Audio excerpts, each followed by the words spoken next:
เหมือนอันคนกำลังเรียนจะจบปริญญาแล้วก็กำลังชับใบประกาศเนาะจะได้นำนี่เนาะ แม่นแล้วแม่น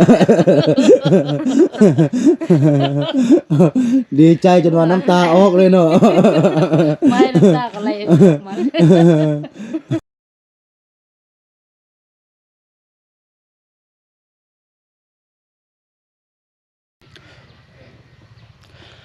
กราบทักทายสบายดีและสวัสดีเด้อพี่น้องบ่ว่าจะอยู่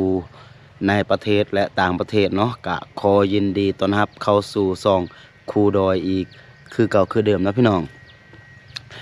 กะมื้อนี้ตื่นมาแต่เช้าๆพี่น้องนี่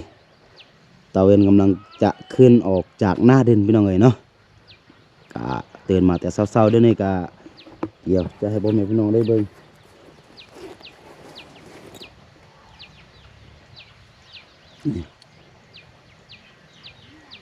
6 โมง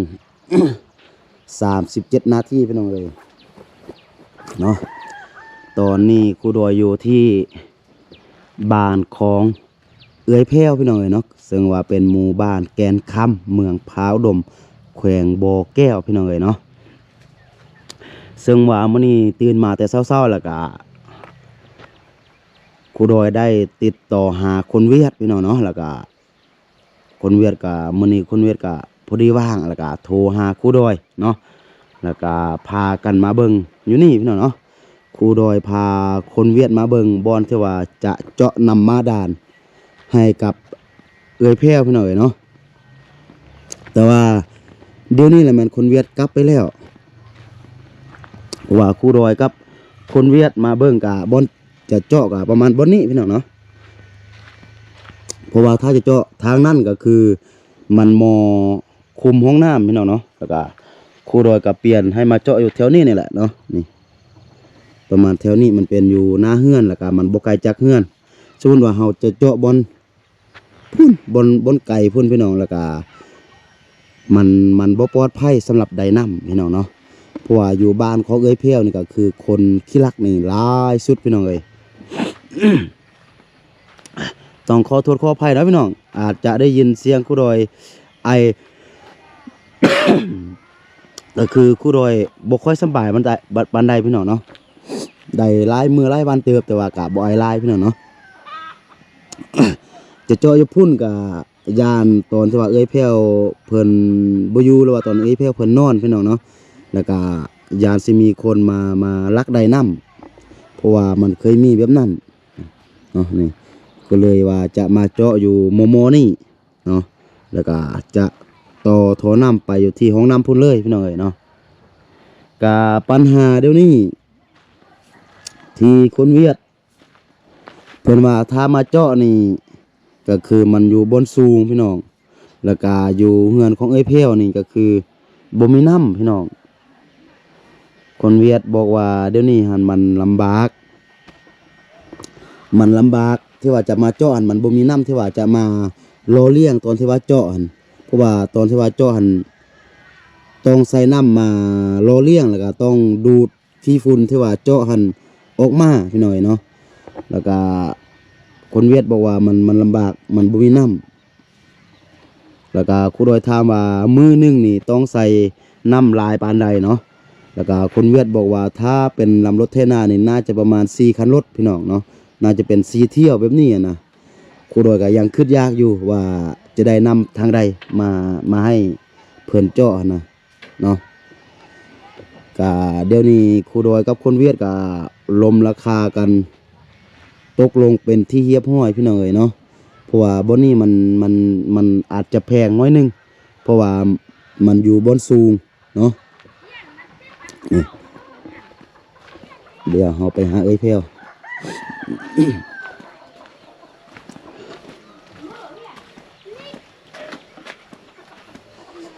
โทษกำลังดีผมมัดผมอยู่สบายดีเอ้ยแพ้ว สบายดี โดยกินข้าวแล้วตอนเช้านี่ ยังไม่กินเถื่อ ยังบ่กินเทื่อข้าวนึ่งแล้ว นึ่งแล้ว นึ่งแล้วสิแตงยังกินตอนเช้านี่ มันมียังกิน ผมมียังกินสิอดสวะซั่นน่ะจะได้ฮู้บ่ว่าข่อยมาเฮ็ดหยังอยู่นี่ เขาก็มาหู บ่ฮู้มันไฟมานำข่อยเมื่อกี้เ เห็นบ่ หยัดเลย คนเวียด เอานั่งก่อนเดี๋ยวค่อยสิลม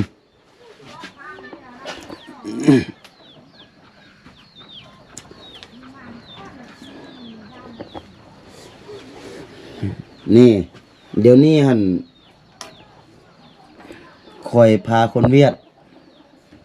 มาเบิงบอนที่ว่าสิเจาะน้ำบาดาลนี่เดี๋ยวนี้สิเจาะน้ำบาดาลให้เจ้าแล้วเดี๋ยวนี้นะดีใจบ่ ในใจเอา ดีใจ ถ้าคนเวียดเพิ่นมาเจาะน้ำแล้วก็เจ้าต้องปกปักรักษาเด้อแล้วก็บ่ต้องแบบว่าใส่ฟุ่มเฟือยนะจานมันโพดยันมันเพโดยเฉพาะไดน้ำมันนะถ้าเจ้าเปิดปิดเปิดปิดเปิดปิดเปิดปิดอันใดมันก็จะซอดไว้หั่นนะแล้วก็ปัญหาคือคนเวียดเขาว่าเมื่อกี้หั่นเขาว่าเดี๋ยวนี้บ่มีน้ำแล้วก็เจ้ากับลูกเจ้าอีก3คนหั่นบ่ต้องไปใส่ช่วงที่ว่าคนเวียดหั่นจะมาเจาะน้ำหั่นนะบอกน้องนิกแดช่วงนี้บ่ต้องให้ไปจ้างนั่นแหละทั้ง3คนสันเจ้าจะได้ตักน้ำคืออันตอนที่ว่าเฮ็ดเฮือนนี่เด้คนเวียดว่านี่ ต้อง คน ไปใส่น้ หมูแหละต้องซอกวิธีแหละซอกรถเทน่ามาคนเวียดว่ามือนึงนี่มันจะหมดประมาณ4เที่ยวของรถเทน่าเบิ่งถ้ามีรถเทน่าแล้วก็เฮาค่อยจ้างเขามามาก็ได้เพราะว่าเขาเจาะแล้วก็เขาต้องใส่น้ำลำเลียงตัวที่ว่าเขาเจาะหั่นเวลาเขาเจาะอยู่พุ่นมันเป็นฝุ่นเนาะตัวที่ว่าเขาเจาะเนาะแล้วก็เอาน้ำใส่แล้วก็เขาก็ดูดน้ำมันออกกับขี้ฝุ่นออกขี้ฝุ่นมันจะออกพร้อมน้ำมันน่ะคือดินอันที่ว่าเขาเจาะน่ะถ้าบ่มีน้ำเขาก็เจาะบ่ได้อะนะคนเวียดเพิ่นว่าประมาณอีก3 มื้อเพราะว่าตอนนี้เพิ่นยังไปเจาะอยู่ที่ห้างดอยกับพัฒนาเพิ่นไปเจาะหลายบ่อนเด้แต่ว่าตามที่ว่าเฮาลมราคากันเมื่อกี้นี่เพิ่นว่า20 ล้านหลายบ่น้อยบ่20 ล้าน ำได้เอา นี่มันเงินมันบ่แม่นจำนวน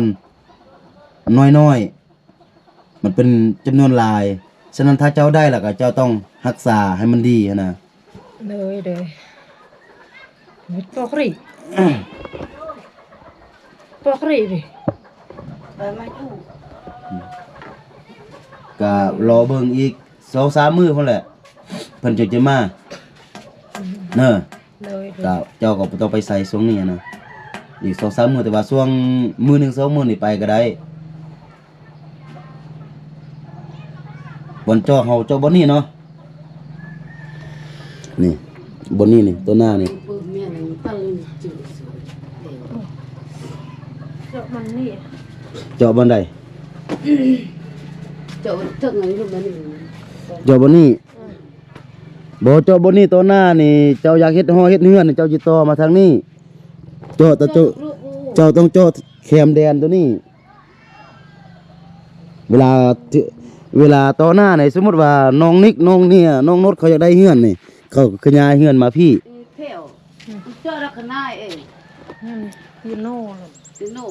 โน่เลย như bập đó vàng mới ต้องบนนี่ข่อยบอกนี่บนนี่ดีแล้วบนนี่น่ะบนนี่แล้วก็เฮาก็ใส่ท่อนี่เฮาก็ใส่ท่อโค้งมาพี่ไปพุ่นแล้วก็ใส่ในห้องน้ำเจ้าเลยบ่ป้าอะไรอยู่นอกน่ะคือคนอนุญาตนี่อยู่นี่นี่ใส่เอากาวใส่เลย มันที่ถูก anh như là mình sẽ đem mình không khổ ก็คงเข้ากับใส่แดนมานี่เฮาก็จ่อใส่แดนทางเฮาพี่ một cái vui chơi nước chơi mưa rong sẽ nàng bộ เมื่อสมาน lát mà lo lít kia là bóc một trăm mà mau cái mà trăm có trăm อุบัติปอก con เลย lên vàng cây ở đây giờ các อุบัติปอกเลยดิ บนใดใส่แดนเจ้าแท้ ตรงนี้ว่าเรามึงนอนนี่ร้านทำเอ็ดไหนมาเพื่อเรามือตะกี้มือเพื่อนเรามือนี่กูในรถพาดในรถเราชามือตะกี้ที่ติเพื่อนเราต่างขึ้นละนี่เราเป็นนี่คันโจเราโจมันนี่โจตะกี้ cho mình cứ đi mẹ mình và làm mình sẽ đem nồi cũng đủ ๆโอเค เพราะว่าถ้าใส่แดนเจ้าฮอดบนได้แล้วก็เฮาเจาะอยู่เข็มใส่แดนให้เจ้าหันเลย là bà เวลาเจ้าเทื่อหน้า เจ้าเฮ็ดเฮือนเจ้าก็เฮ็ดยับใส่แดนมาหน่อยหนึงสมมุติว่าเจ้าเจาะครึ่งกลางพี่ดินอยู่พี่เจ้าสิทิ่มล่าตัวหน้าเจ้าเฮ็ดเฮือนมันก็บ่ได้ เจอมันนี่ เจาะเจาะซะลำบากนำพด เจาะแล้วก็ต่อไปห้องน้ำเจ้าเลย แล้วก็อาบน้ำแล้วมันอาบอยู่ในห้องน้ำเลย ผู้องค์ ปูอ้อมเพลพังรถยนต์นี่มัน ว่าไปพูด มัวปอกเลยมัวแต่งจังมัวปูอ้อมมังเลย ไฟจุดให้ไฟแปลงหัว ไปนี่เจ้าก็เฮ็ดให้ไปนี่ เฮ็ด เฮ็ด กวาง ทาง น้ น้ อ อย ย จุดเนาะ มื้อนี้ บ่ได้จุด มื้อนี้สิไปจุดให้ จุดบ่ไม้ตื้มนี่ตายแล้วเนาะ ไม่ก็ไม่บ่ไม่ก็ทิ่ม ทิ่ม มัน ไปจ้างมัง บ่ไม้ก็ทิ่มไปใจเมืองมึง แป้งก็แป้งให้สักคนเอาเด้เขาก็บ่มีกันนำขาดถ้ายำป่นก็มียำละโดนจนนี่แหละบ่มี จะมีน้ำบ่แล้วติ มีแต่ว่ายำแห้ง แห แล้ง มมีน้ำบ่แล้วก็แล้ว ก็แล้วนั่นแหละเวลาบ่มีก็มาแต่นี่อยู่ใส่น้ำกันโอ้เราก็บ่มีพัวก็บ่มีพัวคือกัน มาใส่กับมาใส่แต่ว่าช่วยกันเสียค่าฟอกค่าไฟก็แล้วก็คือค่อยว่านั่นแหละ ถ้ามีคนมาใส่แล้วก็ให้ช่วยกันใส่ค่าไฟ เพราะว่าเฮาดูดมันต้องได้เสียค่าไฟหั่นน่ะ มันน้อยพอกรีพี่มือก็มา โอเคเนาะ โอเค โอเคบัดนี้นะมีแต่ลูกเจ้าอีก3คนรู้ไปใส่ นี่เด้ อยู่เฮือน อยู่เฮือนคือบ่เห็นเด้บ่แม่นว่าไปลิ้นแล้ว โอ้เพิ่นพุ่น ตอนมาเมื่อกี้เขาว่าเห็นลงไปลุมพุ่นแม่น แม่นแล้วลง บอกน้องนิกนั่นแหละส่วนหลายน้องนิกกับน้องนุชนั่นแหละน้องเนี่ยก็ยังน้อย อีกประมาณ3มื้อคนเวียดเพิ่นว่าจะมานะเพราะว่าเขาว่าสิเจาะตะกี้แล้วก็มันบ่มีงบเดี๋ยวนี้ก็คือ ทางพระอาจารย์เพิ่นก็โอนมาให้แล้วนะงบที่ว่าสิเจาะนะก็บ่แม่นน้อยๆคือค่อยว่าหั่นแหละ20 ล้านโทษกว่าเจ้าจะซอกได้20 ล้านนี่4-5 ปีพุ่นแหละเป็น10 ปีพุ่นแหละถ้าเป็นเจ้าไปซอกนี่ 10 ปีก็มาได้10 ล้านก็มาได้ 10 ปี 10 ล้านก็บ่ได้เนาะแหน่ฉะนั้นถ้าได้มีแล้วก็คือต้องรักษาเด้อคือค่อยว่าต้องรักษาแต่ก็ต้องเบิ่งเพราะว่าถ้าบ่เบิ่งนี่อันหนึงก็คือคนมาลัก อันสองคนมาใส่ห่วมลาย ถ้าคนใดมาใส่ห่วมก็ถูกค่อยว่า เก็บค่าไฟสั่นเจ้าได้เสียค่าไฟคนเดียวนี่เจ้าบ่มีเงินเสียแหละค่าไฟน่ะเพราะว่ามันจะกินไฟหลายหน่อยหนึงเพราะว่ามันอยู่ลึกนี่น้ำบาดาลนี่มันอยู่ลึก โจกมันอยาก ประมาณ เครื่องจุ ประมาณ40 เมตร50 เมตรพุ่นแหละ ตัวละ16เมตรเขาขุด โอ้เจ้ามันน้ำบ่อได้แม่นแต่ว่าตัวนี้เป็นน้ำบาดาลมันจะลึกตื้มมันนะ ตัว แต่ว่าตามที่ว่าคนเวียด เขาว่านะเขาว่าถ้ามาเจาะแล้วก็ถ้าบ่ได้น้ำก็คือบ่ได้เสียเงินจักกีบเขามาเจาะจนว่าบัดนี้ได้น้ำปะหมดมือหมดคืนถ้าน้ำบ่แห้งแล้วก็จึงจะเอาเงินน้ำเฮาอะนะสมมุติว่าเจาะบ่เจอน้ำดูดน้ำบ่ออกเขาก็บ่เอาเงินน้ำเฮาจักกีบเอาบ่ได้เสียจักกีบเขามาเจาะจนว่าเขามันมีน้ำแล้วก็เขาก็ดูดน้ำนี่ทิ่มอยู่นี่นั่นแหละหมดมือหมดคืนหมดมือหมดคืนแล้วก็น้ำนี่บ่แห้งโอเคน้ำบ่แห้งสำนี้แล้วมันบ่แห้ง จนนำนี่จนยำนี่ดี เจาะยามนี่อ๋อ เพราะว่าเลยจนนำคนเอาบดดีเอา แม่นแหละเจาะยามนี่นี่เพราะว่ายามนี่มันเป็นยามแห้งนี่ยามแล้งนี่ สมบูรณ์สุดเลย มันจะบ่แห้งถ้าสมมุติว่าเขาเจาะยามฝนนั่นน้ำมันอยู่ตื้นนี่ โอ้แม่นแล้ว ยามแล้งนี่น้ำมันอยู่ลึกนี่ ถ้าช่วงนี้นี่เฮาดูดหมดมือหมดคืนนี่มันบ่แห้งแสดงว่าโอเค สมบูรณ์สุด แสดงว่ามันสมบูรณ์แบบหั่นน่ะนี่บัดนี้เจ้าก็สมบูรณ์แบบแล้วเฮือนมีนี่เฮือนก็ลังงามๆแล้วอย่างแต่โบกเด้อนี่น่ะ ถ้าเจ้ามีเงินนี่เจ้าไปซอกเงินมาเจ้าก็โบกแล้วก็ติดกะโลนโอ้งามต่อหน้าลูกเจ้าใหญ่นี่เจ้าก็ขยายพี่มาคือค่อยว่าหั่นเพราะว่าเมื่อกี้เจ้าว่าเจ้าอยู่พี่ต่อหน้าก็ดินตัวนี้จะทิ่มล่าเฮ็ดเฮือนก็บ่ได้เอาต้องหลีกเลี่ยงตัวนั้นตัวนี้ก็ยังเสียเนี่ยถ้าเจ้า เฮ็ดเฮือนนี่เจ้าตั้งอยู่เทิงพุ่นตอนโหที่นี่ตัวหน้าเขาเจ้าขยายมามันก็ใหญ่แต่ว่าเดี๋ยวนี้เจ้าขยายไปทางเทิงตัวนี้ขนาดต่ำโอเคเนาะเอาขอบใจเพิ่นเด้ หูแต่สบายดีเนาะ แล้วก็ใจลองช่วยเดี๋ยวเปียสบายดี โอ้ยจาดแม่นบ่ฮู้หยังเนาะไอ้แพ้วเลยเนาะ ดีใจเนาะจะได้นำแล้วเด้อนี่ความฝันใกล้เป็นจริงแล้วเนาะเหมือน เหมือนอันคนกำลังเรียนจะจบปริญญาแล้วก็กำลังจะรับใบประกาศเนาะจะได้นำนี่เนาะ แม่นแล้วแม่นแล้ว ดีใจจนว่าน้ำตาออกเลยเนาะ ไม่น้ำตาก็ไหลมา